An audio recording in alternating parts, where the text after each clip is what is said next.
Hey everyone, and welcome back to my channel today. Today I wanted to talk to you guys about mobility aids and things that people with chronic illness or people who cannot stand or walk for a substantial amount of time need to use sometimes in order to be mobile and to get things done. I know that there's a lot of shame surrounding these for some people. It's something that's really hard to accept, especially when it's something that you have been met with overnight. So for me, I was healthy physically and did not need a mobility aid or a shower chair. These are the types of things I'm talking about. And I just woke up one day literally with POTS. If you have seen my video or haven't seen it yet, I talk about that in my POTS story video. And so for me, it was kind of something hard to accept overnight that, hey, I might need to use something to get out and about and to have somebody help me. So I just kind of wanted to talk about that and leave this video open as a space for you guys to talk about in the comments below as well. Just kind of reach out to each other and we can talk about it and keep an open dialogue, because I've heard so many people talk about how they feel they might need a wheelchair or another type of aid where someone pushes them. That's the type of wheelchair I have. I don't have the one where I, roll myself manually, and I don't have a power chair. I thought of getting a wheelchair where I would turn it, but I really can't do that with my arms. Anything that I do physically with my arms makes me so tired, especially if it's like above my heart, but even just really anything when I'm doing repetitive movements, it makes me really tired, which would kind of defeat the purpose of resting but still being able to go where you need to go. So there's that. And then I also use a shower chair, and that has been life-changing for sure. Before I had a shower chair, I was feeling so lightheaded and faint in the shower, and it was hard to, get yourself clean, and it was hard to even want to go take a shower because you knew it was just going to leave you feeling so tired. Like taking a 5-minute shower would wipe me out, and my heart would, get up there pretty high, and then I would have to lay down and barely be able to get dressed, and then it just kind of wiped me out for the rest of the night. I usually try to take my showers in the evening when I know that there's really not much else to do and when my husband is home and everything. But after my mother-in-law gave me a shower chair, which was kind of something hard to accept, it just made the world of difference. So let's talk about, what I went through emotionally in order to accept the fact that I needed these mobility aids and kind of the challenge that that presented. So for me, I think it was a bit of a pride thing, honestly. Oh, I don't need that. I'm not that disabled. All those wrong thoughts that we have swirling in our heads were going in mine. And a big thing of mine was perception and how other people in the outside world would perceive me. Not only strangers like going to the store and being wheeled around, but friends and family and people like that seeing me. And you kind of just are made to feel a little bit like you're inferior, like you're not as a whole of a human as you were before the mobility aid. And I'm here to tell you that that's completely wrong thinking. And if you're thinking that, just know you're not alone in those thoughts. Those are actually normal thoughts to have, especially since you're probably in a grieving process and you're in that state of trying to accept that you're sick and that you need help. But just know it's okay. And kind of what helped me is to know that I didn't ask to be sick. I didn't ask to wake up with dysautonomia and POTS one day, and that's something that I couldn't control. But there are things I can control, and that is my attitude and how I choose to move forward with my life. And I could just stay in bed all day. I could stay on the couch, but there's things I need to do, places that I might need to go, like the doctor or the hospital.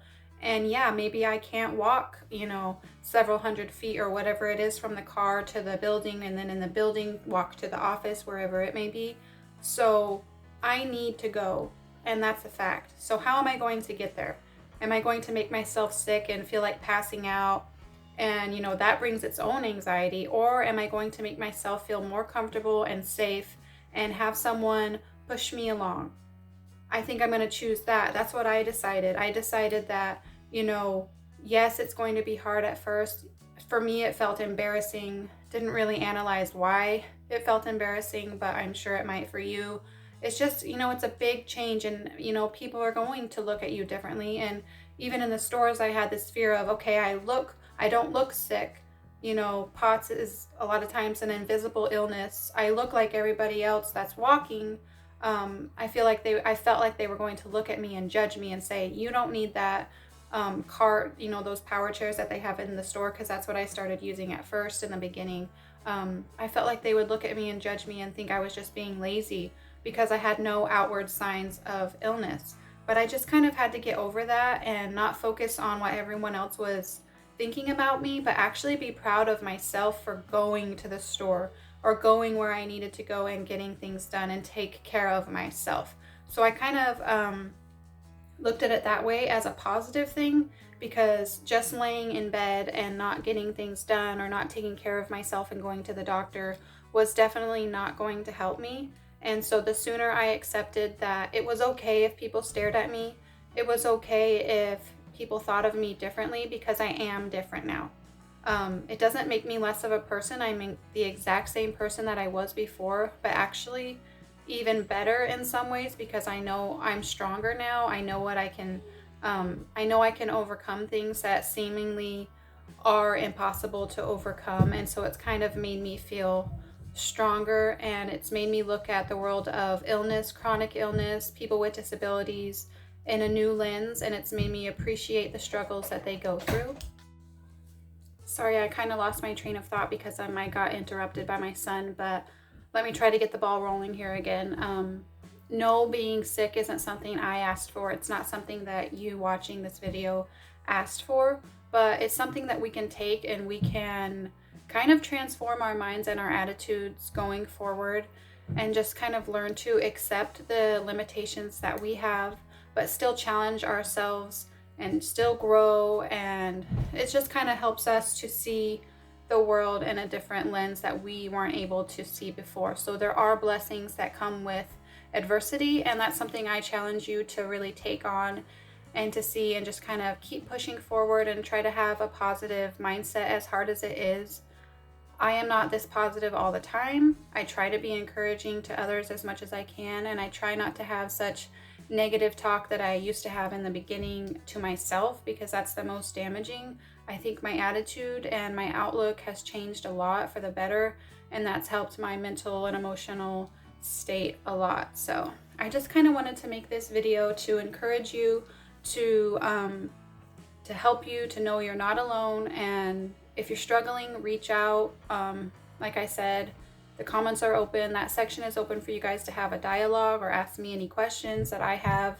And again, I know that it's not easy, but we can do this. And like I was touching on earlier, I think before I got interrupted, I know I'm not as disabled as some people are, and it just makes me appreciate the physical health that I do still have, and it makes me much more appreciative of it, and it makes me want to keep fighting and keep learning about, you know, what other people go through, and just kind of, you know, I feel like I'm part of a community now, a different community that I wasn't before, and I just want to encourage people as much as I can.